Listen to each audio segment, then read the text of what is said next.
దసరా శరన్నవరాత్రి ఉత్సవాలు ఈ రోజు ఘనంగా ప్రారంభమయ్యాయి. శరన్నవరాత్రి ఉత్సవాల్లో భాగంగా దేశవ్యాప్తంగా ఖ్యాతి పొందిన రాజమహేంద్రవరంలోని దేవీ చౌక్ లో శ్రీదేవి ఉత్సవ సమితి ఆధ్వర్యంలో నిన్న రాత్రి అమ్మవారిని శ్రీ బాల త్రిపుర సుందరి అవతారంలో ప్రతిష్ఠించారు. అమ్మవారిని మేళతాళాలతో ఊరేగింపుగా తీసుకుని వచ్చి ప్రతిష్టాపన చేసి హారతి ఇచ్చారు. ఉత్సవాల సందర్భంగా దేవీ చౌక్ ప్రాంతాన్ని విద్యుత్ దీపాలతో అలంకరించారు. ఈ రోజు ఉదయం కలశ స్థాపన చేసి శరన్నవరాత్రి ఉత్సవాలను ప్రారంభించి భక్తుల దర్శనానికి అనుమతించారు. దేవీ చౌక్ లోని అమ్మవారిని రాజమహేంద్రవరం ఎంపీ దగ్గుబాటి పురంధరేశ్వరి, ఎమ్మెల్సీ సోము వీర్రాజు తదితరులు దర్శించుకున్నారు. విజయవాడ ఇంద్రకీలాద్రిపై శరన్నవరాత్రి ఉత్సవాలు ప్రారంభమయ్యాయి. లక్షలాది మంది భక్తులు అమ్మవారిని దర్శించుకునేందుకు తరలివచ్చారు. అలాగే తిరుమలలో శ్రీవారి బ్రహ్మోత్సవాలు కూడా ఈ రోజే ప్రారంభమయ్యాయి. రాజమహేంద్రవరం నగర తెలుగుదేశం పార్టీ నూతన కార్యవర్గాన్ని ఎమ్మెల్యే ఆదిరెడ్డి వాసు ప్రకటించారు. అధ్యక్షుడిగా మధ్య రాంబాబు నియమితులయ్యారు. ప్రధాన కార్యదర్శిగా బుట్టిగరాధ, ఉపాధ్యక్షుడిగా ఉప్పులూరి జానకీరామయ్య, కార్యనిర్వాహక కార్యదర్శిగా కంటిపూడి శ్రీనివాస్, కరగాని వేణు, మొక్కమాడి సత్యనారాయణ, కార్యదర్శులుగా కడలి రామకృష్ణ, ద్వారా పార్వతీ సుందరి, మహమ్మద్ అస్లం, కోశాధికారిగా శెట్టి జగదీష్ నియమితులయ్యారు. ఈ సందర్భంగా ఎమ్మెల్యే ఆదిరెడ్డి శ్రీనివాస్ మాట్లాడుతూ ఇది పార్టీ కోసం కష్టపడిన వారికి దక్కిన గౌరవం అన్నారు. త్వరలోనే భారీ జనసందోహంతో ప్రమాణ స్వీకారం చేయడం జరుగుతుందని ఈ సందర్భంగా ఎమ్మెల్యే ఆదిరెడ్డి శ్రీనివాస్ అన్నారు. అందరి ఆమోదంతోనే ఈ కమిటీ నియామకం జరిగిందని వెల్లడించారు. నూతన కమిటీ సభ్యులను నగర టీడీపీ కార్యాలయంలో ఎమ్మెల్యే ఆదిరెడ్డి శ్రీనివాస్ శాలువతో సత్కరించారు. ఈ కార్యక్రమంలో కూటమి నాయకులు పిక్కి నాగేంద్ర, ఇన్నమూరి దీపు, నక్కా దేవివరప్రసాద్, కోసూరు చండీప్రియ, దాస్యం ప్రసాద్, కొల్లి నాని తదితరులు పాల్గొన్నారు. దేశంలో పార్లమెంటు, అసెంబ్లీ సహా అన్ని ఎన్నికలు ఒకేసారి నిర్వహించడం వల్ల దేశ ఆర్థిక ప్రగతికి ఎంతో దోహదం చేస్తుందని న్యూఢిల్లీ ఎంపీ, దివంగత మాజీ కేంద్ర మంత్రి సుష్మా స్వరాజ్ కుమార్తె బాన్సురి స్వరాజ్ పేర్కొన్నారు. గోదావరి ఇంటలెక్చువల్ ఫోరం ఆధ్వర్యంలో జరిగిన వన్ నేషన్ వన్ ఎలక్షన్ అంశంపై జరిగిన సదస్సులో ఆమె ముఖ్య వక్తగా పాల్గొని మాట్లాడుతూ దేశంలో తరచూ ఎన్నికలు జరగడం వల్ల ప్రజాధనం వృధా కావడంతో పాటు అభివృద్ధి కూడా కుంటుపడుతుందన్నారు. 1967 వరకు దేశంలో జమిలీ ఎన్నికలే జరిగాయని ఆమె ప్రస్తావిస్తూ జమిలీ ఎన్నికల వలన ఎన్నో ఉపయోగాలు ఉన్నాయని వివరించారు. రాజమహేంద్రవరం ఎంపీ దగ్గుబాటి పురంధరేశ్వరి మాట్లాడుతూ 2014లో సార్వత్రిక ఎన్నికలకు 3,883 కోట్లు ఖర్చు అయితే 2019లో 60,000 కోట్ల రూపాయలు ఖర్చు అయిందని, ఇలా ప్రతి ఎన్నికకు ఖర్చు పెరిగిపోతుందని ఎంపీ పురంధరేశ్వరి వెల్లడించారు. బీహార్, పంజాబ్, ఉత్తరప్రదేశ్లలో అప్పటి కాంగ్రెస్ కి వ్యతిరేక పాలన వేయడంతో అక్కడి రాష్ట్ర ప్రభుత్వాలు రద్దు చేసి రాష్ట్రపతి పాలన పెట్టడం వంటి పరిణామాల నేపథ్యంలో జమిలీ ఎన్నికల విషయంలో తేడా వచ్చిందని ఆమె వివరించారు. అభివృద్ధి చెందిన పలు దేశాల్లో జమిలీ ఎన్నికలు జరుగుతున్నాయని చెప్పారు. పర్యాటక, సాంస్కృతిక శాఖ మంత్రి కందుల దుర్గేష్ మాట్లాడుతూ జమిలీ ఎన్నికలకు జనసేన పార్టీ మద్దతు ఉంటుందని జనసేన అధినేత పవన్ కళ్యాణ్ ప్రకటించారని గుర్తు చేశారు. అయితే జమిలీ ఎన్నికల వలన ప్రాంతీయ పార్టీలకు ప్రాంతీయ సమస్యల ప్రస్తావనకు ఇబ్బంది లేకుండా చూడాల్సి ఉంటుందన్నారు. ముఖ్యంగా రాజకీయ, పరిపాలనాపరమైన సంస్కరణలు తెచ్చాక జమిలీ అమలు చేస్తే బాగుంటుందని, లేకుంటే దీనివల్ల దుష్ఫలితాలు వచ్చే ప్రమాదం ఉందని ఆయన అభిప్రాయపడ్డారు. ఎమ్మెల్సీ సోము వీర్రాజు మాట్లాడుతూ జీఎస్టీ విషయంలో చాతుర్యంగా ఏకాభిప్రాయం సాధించిన ప్రధాని మోదీ జమిలీ విషయంలో కూడా సానుకూల అభిప్రాయం సాధిస్తారని అన్నారు. జమిలీ ఎన్నికలపై రాష్ట్రంలో ఇప్పటికే 8 సమావేశాలు జరిగాయన్నారు. ఎమ్మెల్యేలు Nallimilli Ramakrishnareddy, Maddipati Venkataraju, one nation one election కార్యక్రమ రాష్ట్ర కన్వీనర్ వేటుకూరి సూర్యనారాయణరాజు, జిల్లా బీజేపీ అధ్యక్షులు పిక్కి నాగేంద్ర తదితరులు పాల్గొన్నారు. రానున్న 24 గంటల్లో ఉత్తర బంగాళాఖాతంలో అల్పపీడనం ఏర్పడుతుందని, దీని ప్రభావం వల్ల నేడు ఉత్తరాంధ్ర, చిత్తూరు, తిరుపతి జిల్లాల్లో మోస్తరు నుంచి భారీ వర్షాలు కురుస్తాయని వాతావరణ శాఖ హెచ్చరించింది. భారీ వర్షాలతో పాటు ఆయా జిల్లాల్లో అక్కడక్కడ పిడుగులు పడే అవకాశం ఉంది. రాష్ట్రంలో 25వ తేదీ నుంచి 3 రోజులు భారీ వర్షాలు కురిసే అవకాశం ఉందని వాతావరణ శాఖ హెచ్చరించింది. మత్స్యకారులు బుధవారంలోగా ఇళ్లకు చేరుకోవాలని, వ్యవసాయ పనులు చేసేవారు జాగ్రత్తగా ఉండాలని విపత్తుల శాఖ సూచించింది. దసరా పండుగ సందర్భంగా ఊర్లకు వెళ్లే వారి ఇళ్లలో దొంగతనాలు నివారించేందుకు పోలీస్ శాఖ పలు సూచనలు జారీ చేసింది. విలువైన ఆభరణాలు మరియు వస్తువులను బ్యాంక్ లాకర్లలో ఉంచుకోవాలని, బయటి గేటును లోపల నుండి లాక్ చేయాలని, తాళం వేసిన గేట్లు నేరస్తులకు కనిపించకుండా చూసుకోవాలని, తాళాలు వేసిన తలుపులు కనిపించకుండా కర్టెన్లను అడ్డుగా ఉంచాలని, ఇంట్లో కొన్ని లైట్లు వెలిగించి ఉంచాలని, ఇంటిని చూసేందుకు స్థానిక పోలీస్ స్టేషన్లు విశ్వసనీయ వ్యక్తులు, ఇరుగు పొరుగు వారికి మాత్రమే తెలియజేయాలని పోలీసులు సూచించారు. ప్రయాణ ప్రణాళికలు సోషల్ మీడియాలో లేదా ఇతరులకు వెల్లడించవద్దని హెచ్చరించారు. విశ్వసనీయ వాచ్మెన్ మరియు సెక్యూరిటీ గార్డులను మాత్రమే నియమించుకోవాలని, ఆభరణాలు ధరించినప్పుడు జాగ్రత్తలు పాటించాలని సూచించారు. తూర్పుగోదావరి జిల్లా వ్యాప్తంగా దొంగతనాలు నివారించడానికి పోలీస్ శాఖ అమలు చేస్తున్న అత్యాధునిక సాంకేతిక పరిజ్ఞానంతో లాక్డ్ హౌస్ మానిటరింగ్ సిస్టమ్ను వినియోగించుకోవాలని ఎస్పీ డి నరసింహకిషోర్ విజ్ఞప్తి చేశారు. పూర్తిగా ఉచితమైన లాక్డ్ హౌస్ మానిటరింగ్ సిస్టమ్ ఏర్పాటుకు 9493206371 9908454580 ఫోన్ నెంబర్లలో సంప్రదించాలని సూచించారు. అనుమానాస్పద వ్యక్తులు ఎవరైనా కనిపిస్తే వెంటనే స్థానిక పోలీస్ స్టేషన్కి గాని డయల్ 112 గాని తెలియజేయాలని పిలుపునిచ్చారు. అసాంఘిక కార్యకలాపాలకు అడ్డుకట్ట వేసేందుకు రాజమహేంద్రవరం 2 టౌన్ పోలీస్ స్టేషన్ పరిధిలో కార్డినెన్స్ సెర్చ్ నిర్వహించారు.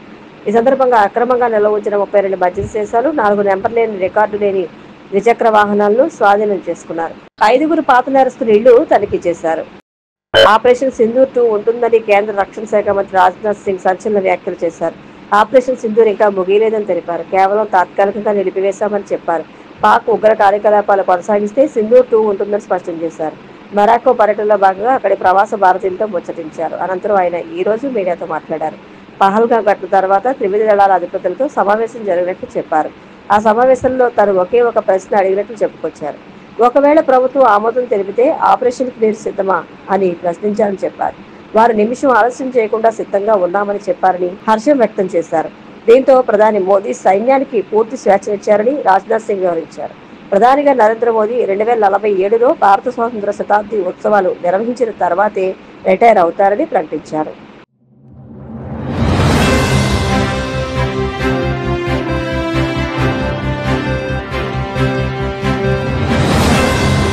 నమస్కారం. సిసిసి డిజిటల్ 230 న్యూస్ బులెటిన్ కు స్వాగతం. ఈనాటి వార్తలకు ముందుగా ముఖ్యాంశాలు.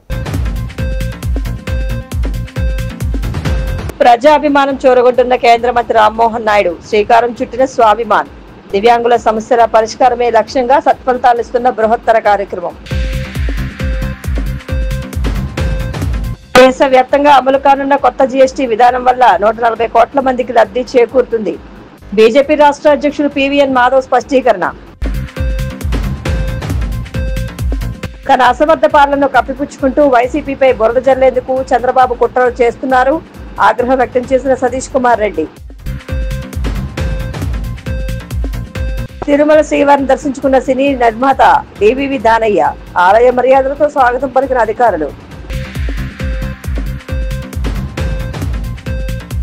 దివ్యాంగుల సమస్యల పరిష్కారమే లక్ష్యంగా కేంద్ర మంత్రి రామ్మోహన్ నాయుడు శ్రీకారం చుట్టిన స్వాభిమాన కార్యక్రమం ప్రజాభిమానం చూరగొంటోంది.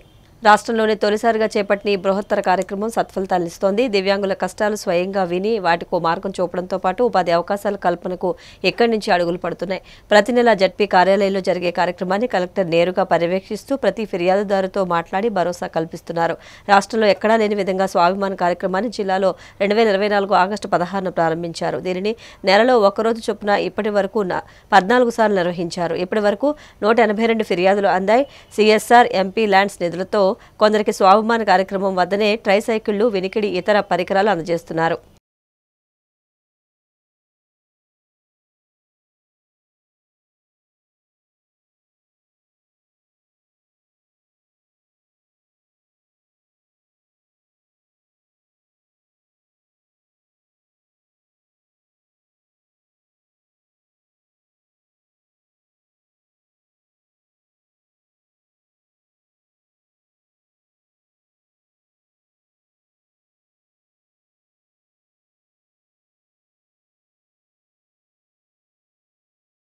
దేశవ్యాప్తంగా సోమవారం నుంచి అమలు కానున్న కొత్త జీఎస్టీ విధానం వల్ల 140 కోట్ల మందికి ప్రయోజనం చేకూరుతుందని బీజేపీ రాష్ట్ర అధ్యక్షుడు పివిఎన్ మాధవ్ అన్నారు. విశాఖలో రామ్నగర్లోని హోటల్ రాక్టెల్లో నెక్స్ట్ జనరేషన్ జీఎస్టీ సంస్కరణలపై అవగాహన కార్యక్రమాన్ని నిర్వహించారు. ఈ సందర్భంగా ఆయన మాట్లాడుతూ దేశంలో సరళీకృత పన్ను విధానాన్ని కేంద్రం అమలు చేస్తుందన్నారు. ప్రపంచం మొత్తం ఆర్థిక మాంద్యం వైపు వెళుతున్నదని, అయితే ఎన్డీఏ ప్రభుత్వం తీసుకొస్తున్న ఆర్థిక సంస్కరణలతో మన దేశం మాత్రం అభివృద్ధి పనుల్లో దూసుకుపోతుందన్నారు. అన్ని రంగాల్లోనూ అత్యున్నత ప్రతిభ చూపుతూ ప్రపంచ దేశాలకు ఎగుమతి చేసే స్థాయికి ఎదిగామన్నారు. అనంతరం జీఎస్టీ స్లాబుల గురించి పవర్ పాయింట్ ప్రజెంటేషన్ ద్వారా వివరించారు.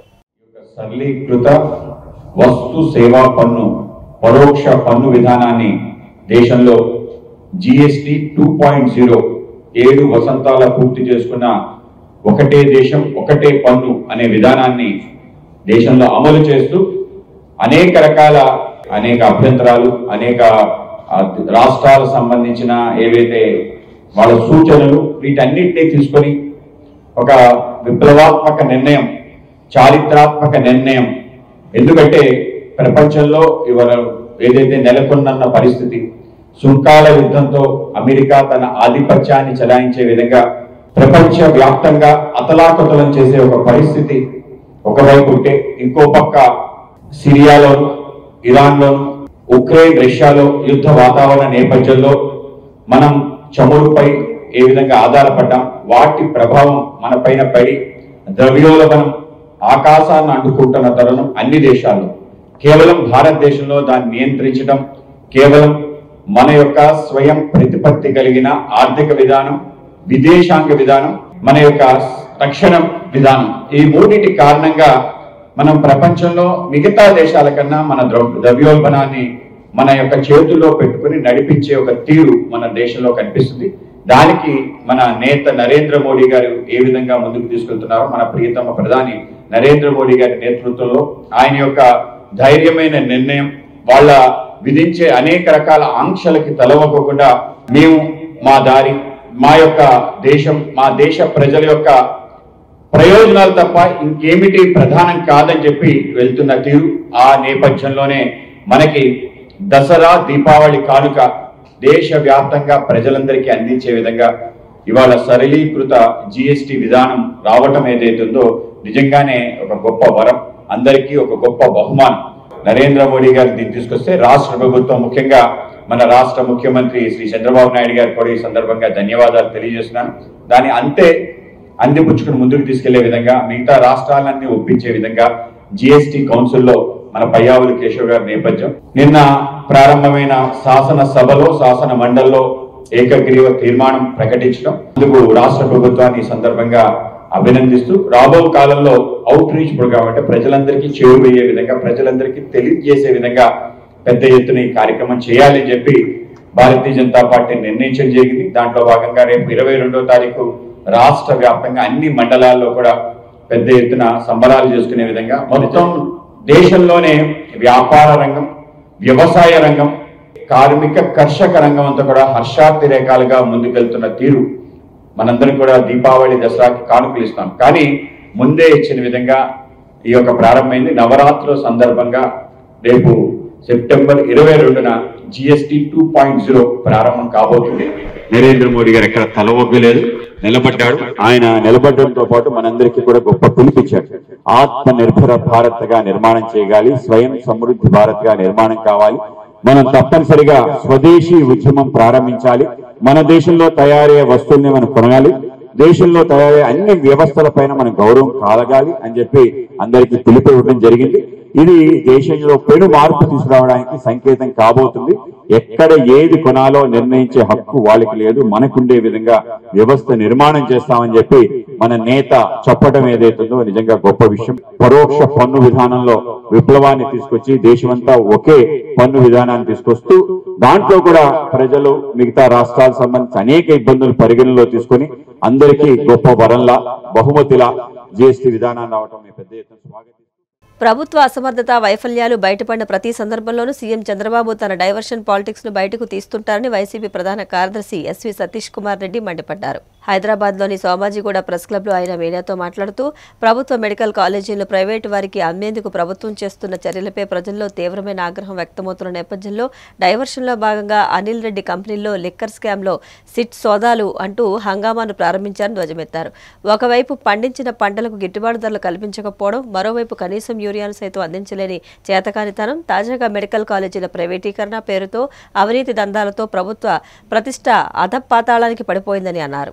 మెడికల్ కాలేజీలన్నిటి కూడా తన స్వార్థం కోసం, తనకు ఆదాయం కోసం ప్రైవేట్ వ్యక్తులకు అప్పగించేటువంటి కార్యక్రమం ఇప్పుడున్నటువంటి ఈ కూటమి ప్రభుత్వాన్ని మొదలుపెట్టింది. దీని మీద ఎక్కడ చూసినా కూడా రాష్ట్రంలోనే కాదు, రాష్ట్రం వెలుపల కూడా ఈ కూటమి ప్రభుత్వం చేస్తున్నటువంటి ఈ వ్యాపారాన్ని, ఈ వ్యాపార ధోరణిని, ఈ అవినీతి ప్రభుత్వాన్ని ఎక్కడ చూసినా కూడా ప్రజలు తీవ్రంగా వ్యతిరేకిస్తున్నారు. మరి ఇంతటి వ్యతిరేకత ఈ ప్రభుత్వం తీసుకున్న నిర్ణయాల వల్ల ఉంటే చాలా తీవ్రమైనటువంటి అసంతృప్తి ఈ రాష్ట్ర ప్రభుత్వం మీద చూపిస్తూ ఉంది. అక్కడటువంటి విద్యార్థుల యొక్క పరిస్థితి చూస్తే విద్యార్థులకు సంబంధించినటువంటి ఫీజు రీయింబర్స్మెంట్ ప్రభుత్వం ఆ యొక్క కాలేజీలకు కట్టకుండా పోవడం వల్ల ఆ కాలేజీలో ఉన్నటువంటి యాజమాన్యం అనేక ఇబ్బందులు. ఈరోజు ఆ ప్రైవేట్ కాలేజీలో పనిచేసేటటువంటి ఉపాధ్యాయులకు కానీ, టీచింగ్ ఫ్యాకల్టీ కానీ జీతాలు ఇవ్వాల్సినటువంటి పరిస్థితి. మరి ఈరోజు ప్రభుత్వం చెప్పినటువంటి ఆ ఫీజు రీయింబర్స్మెంట్, ఆ డబ్బులు ఇవ్వకుండా ఉంటే వాళ్ళు ఆ కళాశాలను కూడా నడిపేటువంటి పరిస్థితిలో వాళ్ళు లేరు. ఇట్లా అన్ని రంగాల్లో కూడా తీవ్రమైనటువంటి సంక్షోభంలో రాష్ట్ర ప్రభుత్వం కొట్టుబిట్లాడుతూ ఉంటే దాన్ని కవర్ చేసేదానికి ఈ యొక్క ప్రభుత్వం, ఈ తెలుగుదేశం కూటమి ప్రభుత్వం, మరి వాళ్ళకు ఉన్నటువంటి ఈ ఎల్లో మీడియా, వీళ్లకు ఎప్పుడు ఈ రాష్ట్ర ప్రభుత్వం మీద ప్రజల్లో వ్యతిరేకత వచ్చినా ఒక కొత్త కథనం తీసుకొని వచ్చి కొత్తగా అంతా డైవర్ట్ చేసేటువంటి ప్రక్రియలు మొదలు పెడతారు. ఇది కొత్త కాదు. ఈ యొక్క కార్యక్రమం గడిచినటువంటి 16 నెలలుగా నిరంతరం ఇదే ప్రక్రియ జరుగుతూ ఉంది. ఏ కార్యక్రమం చేసేటువంటి సాహసం కానీ, ఇచ్చినటువంటి హామీలు నెరవేర్చేటువంటి దిశలో కానీ ఈ ప్రభుత్వం పోకుండా ఈ రోజు వరకు కూడా జగన్మోహన్ రెడ్డి నామస్మరణ చేయడం, జగన్మోహన్ రెడ్డి గారి మీద బురద జల్లేటువంటి ప్రయత్నాలు చేయడం తప్పితే ఈ కూటమి ప్రభుత్వం ఏం చేస్తుందో ప్రజలందరూ కూడా ఒకసారి అర్థం చేసుకోవాలని చెప్పి నేను ఈ సందర్భంగా మనవి చేసుకుంటున్నా. లిక్కర్ స్కామ్లో వైఎస్ అనిల్ రెడ్డి అని చెప్పి పెద్దగా రాయడం ఉంది.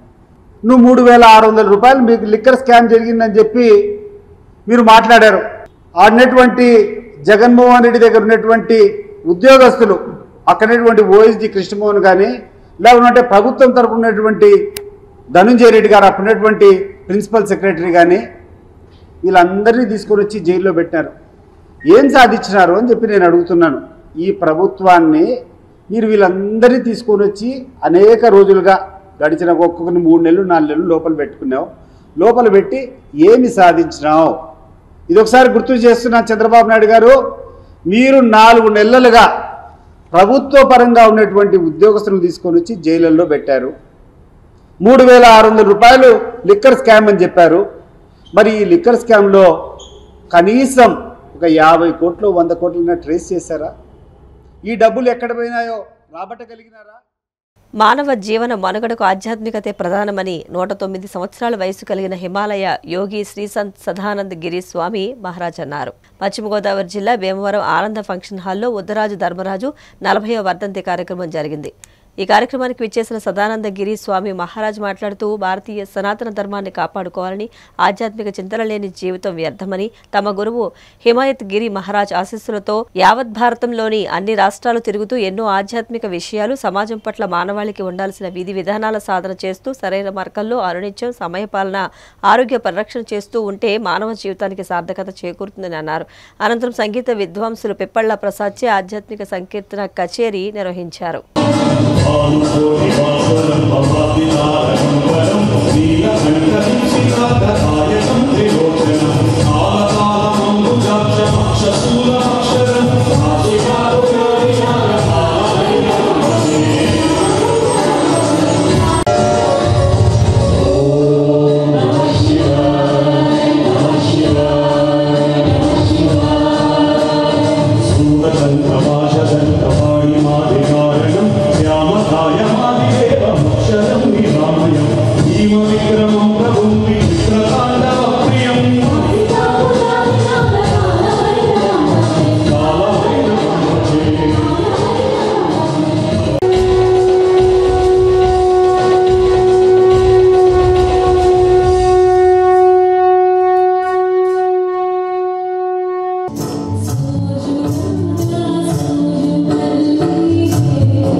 వారు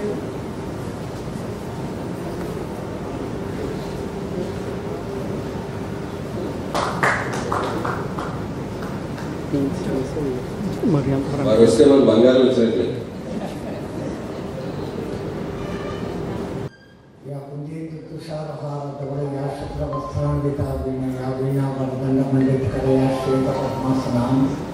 या ब्रह्माच्युत शंकर प्रकृति देवै सदा परिणिता सामां पातु सरस्वती भगवती विशेष जयपाः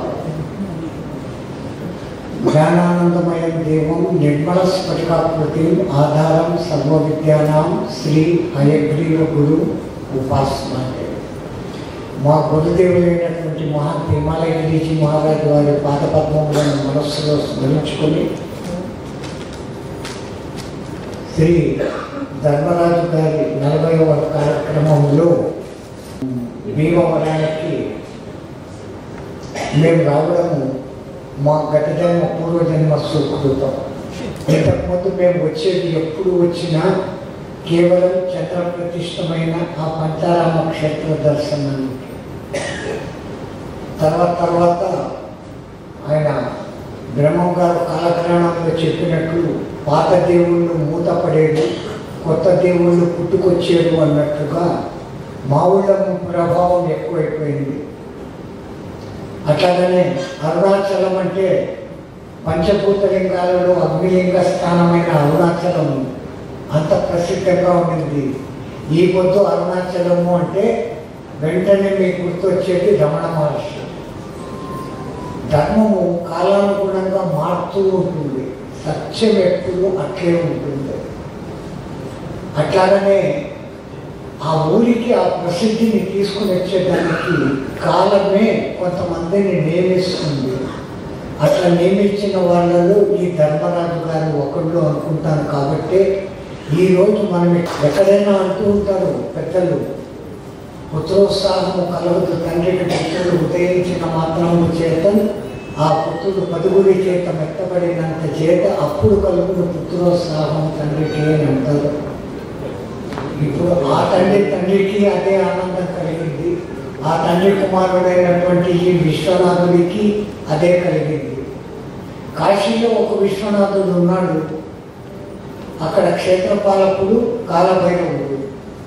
మీ భీమవరంలో ఒక విశ్వనాథుడు ఉన్నాడు. ఈ కాలభైరవుడు ఉన్నాడు. సంగీతంతో వాయించేశాడు.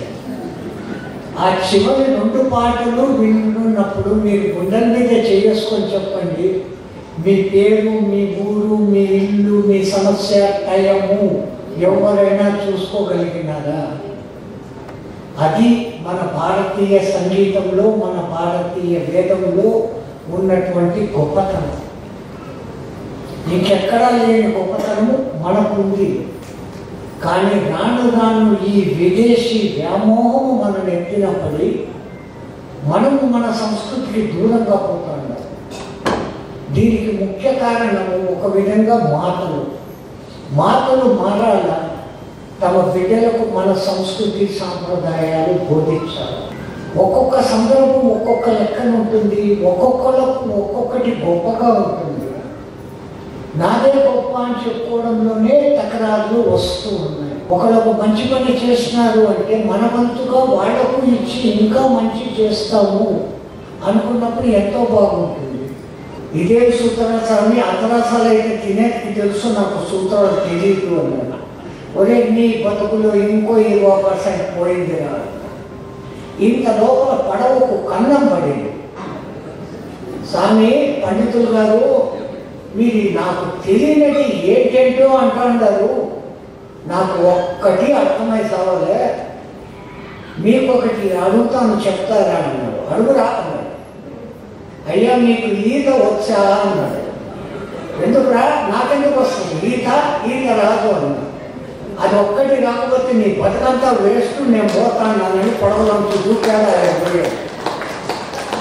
ఇక్కడ పండితుడి గొప్ప కప్పన, ఆ ఈత మాత్రం తెలిసిన ఆ పడవ ఆయనది గొప్పన. ప్రపంచం ఎట్లా ఉంది అంటే కొంచెం మనం తెలుసుకుంటున్నాం. ఆ తెలుసుకున్న కొంచాన్నే అంతా తెలుసు అనుకున్న భ్రమలో ఉంటున్నాం. మనకంతా తెలిసింది మర్రి గింజ అంతా. తెలియాల్సింది మర్రి మానంత. మనం నిజంగా ఆనంద స్వరూపులని గమనించుకుంటే చాలు. మనం నలుగురికి ఏం చేస్తామో అదే మనకు రివర్స్ వస్తుంది. ఏ గింజలు నాటుతామో అయ్యే మనకు తిరిగి రివర్స్ వస్తుంది. అందుకని ఉన్నంత కాలంలో ఉన్నదంతా ఊడ్చిపెట్టి ఇవ్వకుండా పరోపకారం ఇదం శరీరం అన్నట్టుగా ఈ శరీరాన్ని మనం కాపాడుకుంటూ 10 మందికి సమాజానికి సేవ చేయడం, మంచి చేయడం. మంచి చేయలేకపోతే గమనం ఉండడం, అపకారం ఆలోచన కూడా మనసులోకి రాకుండా పోతే అన్నీ బాగుంటాయి. మనం ఏం చేస్తామో అదే మనకు రివర్స్ చేస్తాం.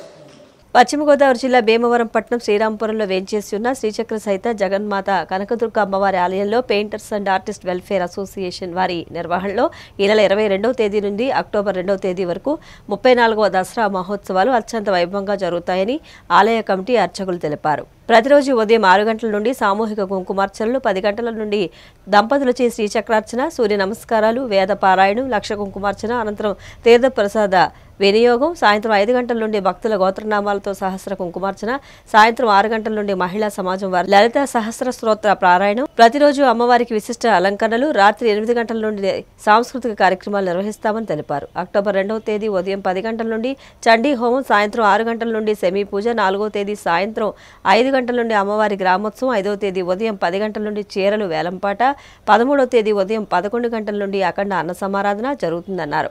భక్తులంతా విచ్చేసి తీర్థ ప్రసాదాలు స్వీకరించి తరించాలని వారు కోరారు.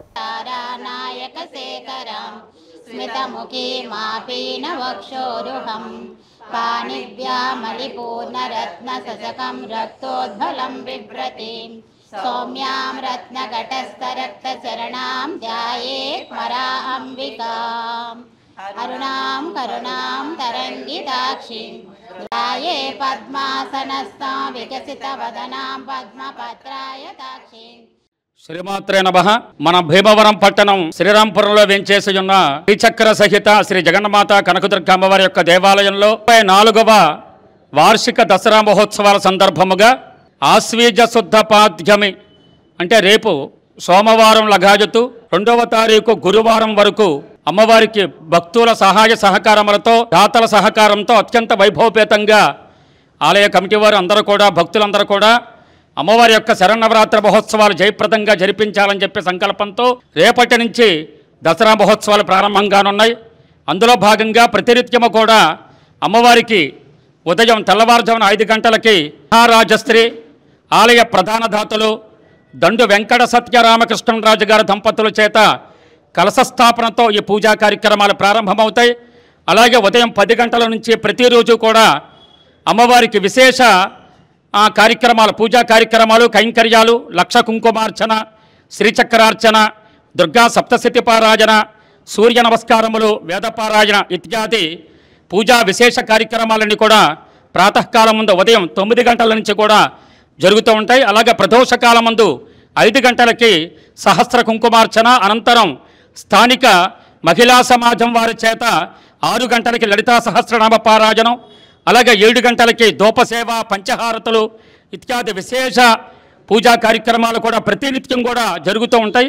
అలాగే ప్రతినిత్యం కూడా శ్రీ జగన్మాత కనకదుర్గ అమ్మవారిని అనేక రూపాలలో విశేష అలంకరణలు ఇత్యాది విశేష కార్యక్రమాలు కూడా జరుగుతూ ఉంటాయి. కాబట్టి తదనంతరం ఆలయ కమిటీ వారి యొక్క ఆధ్వర్యంలో దేవాలయం దగ్గర సాంస్కృతిక కార్యక్రమాలు కూడా ఏర్పాటు చేశారు. కాబట్టి మరి 50 మంది భక్తులంతా కూడా ప్రతి ఒక్కరూ కూడా ఈ శరన్నవరాత్రి మహోత్సవాల్లో ప్రతిరోజు కూడా పాల్గొని ఈ జరిగే విశేష కైంకర్యాల్లో పాల్గొని అమ్మవారి యొక్క అనుగ్రహానికి పొంది ఈ కార్యక్రమాన్ని జయప్రదం చేయవలసిందిగా మా తరపున ఆలయ కమిటీ వారి తరపున మనం చేస్తున్నాం. జగన్మాత కనకదుర్గ అమ్మవారి 34వ వార్షికోత్సవం సందర్భంగా అమ్మవారికి ప్రతిరోజు అనేక కార్యక్రమాలు జరుగుతుంటాయి. అలాగే వినోద కార్యక్రమాలు, అలాగే 5వ తారీఖు చీరల వేలంపాట జరుగుద్ది. అలాగే ఆఖరు 13వ తేదీ అఖండ అన్న సమారాధన ఏర్పాటు చేయడం జరిగింది.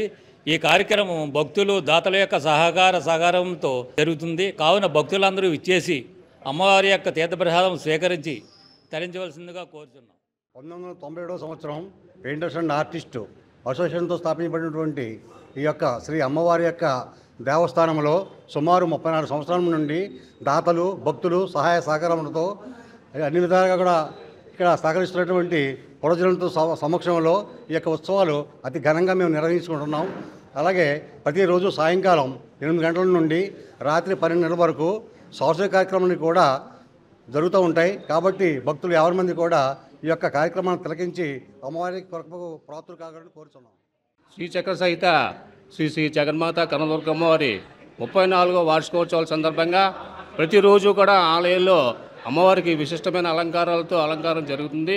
కాబట్టి 50 మంది భక్తులు కూడా ప్రతిరోజు అమ్మవారిని దర్శించుకుని తీర్థప్రసాదాలను స్వీకరించి అమ్మవారి అనుగ్రహాన్ని పొందాలని ఆలయ కమిటీ నుంచి అర్చకుల నుంచి ప్రతి ఒక్కరిని దాతల్ని కోరుతున్నాం. శ్రీమాత్రే నమః. మన పశ్చిమ గోదావరి జిల్లా భీమవరం విజయవాడ ఇంద్రకీలాద్రి జగన్మాత కనకదుర్గా అమ్మవారి వల్లే మన భీమవరం దుర్గమ్మ జగన్మాత కనకదుర్గా అమ్మవారు దేదీప్యమానంగా వెలిగిపోతోంది. భక్తుల యొక్క అనుగ్రహంతో భక్తుల యొక్క అమ్మవారి యొక్క నిత్య దేవతార్చన ఆ యొక్క అమ్మవారి దయ వల్ల భక్తులందరూ కూడా సకల ఐశ్వర్యాలతో ఆయురారోగ్యాలతో ప్రతి నిత్యము కూడా శరన్నవరాత్రుల అమ్మవారిని దర్శించి అమ్మవారి యొక్క అనుగ్రహాన్ని పాత్రలు కాగలని చెప్పేసి కోరుతూ సర్వే జనా సుఖినో భవంతు. కనకదుర్గమ్మ గుడిలో విజయదశమి సందర్భంగా అమ్మ రోజు 6 గంటలకి లలితా సహస్రనామ పారాయణం చేయబడును. కావున అందరు భక్తులు విచ్చేసి పాల్గొనవలసిందిగా కోరుతున్నాం. కలియుగ ప్రత్యక్ష దైవం తిరుమల శ్రీ వెంకటేశ్వర స్వామివారిని సినీ నిర్మాత డివివి దానయ్య దర్శించుకున్నారు. పవన్ కళ్యాణ్ హీరోగా నటించిన ఓజీ సినిమా ఈ నెల 25న విడుదల కానున్న నేపథ్యంలో స్వామివారి సేవలో పాల్గొని మొక్కులు చెల్లించుకున్నారు. దర్శనానంతరం వీరికి రంగనాయకుల మండపంలో వేద పండితులు వేద ఆశీర్వచనం అందించగా ఆలయ అధికారులు స్వామివారి తీర్థప్రసాదాలు అందజేసి పట్టు వస్త్రంతో సత్కరించారు.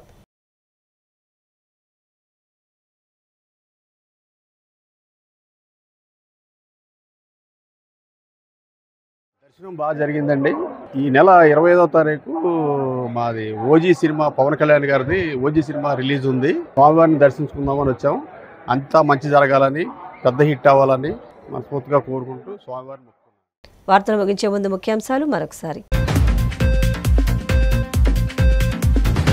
ప్రజాభిమానం చూరగొంటున్న కేంద్ర మంత్రి రామ్మోహన్ నాయుడు శ్రీకారం చుట్టిన స్వాభిమాన్. దివ్యాంగుల సమస్యల పరిష్కారమే లక్ష్యంగా సత్ఫలితాలిస్తున్న బృహత్తర కార్యక్రమం. దేశవ్యాప్తంగా అమలు కానున్న కొత్త జీఎస్టీ విధానం వల్ల 140 కోట్ల మందికి లబ్ధి చేకూరుతుంది. బీజేపీ రాష్ట్ర అధ్యక్షుడు పివిఎన్ మాధవ్ స్పష్టీకరణ. తన అసమర్థ పాలనను కప్పిపుచ్చుకుంటూ వైసీపీపై బురద జల్లేందుకు చంద్రబాబు కుట్రలు చేస్తున్నారు. ఆగ్రహం వ్యక్తం చేసిన సతీష్ కుమార్ రెడ్డి. తిరుమల శ్రీవారిని దర్శించుకున్న సినీ నిర్మాత డివివి దానయ్య. ఆలయ మర్యాదలతో స్వాగతం పలికిన అధికారులు. CCC డిజిటల్ 230 న్యూస్ బులెటిన్ ఇంతటితో సమాప్తం. నమస్కారం.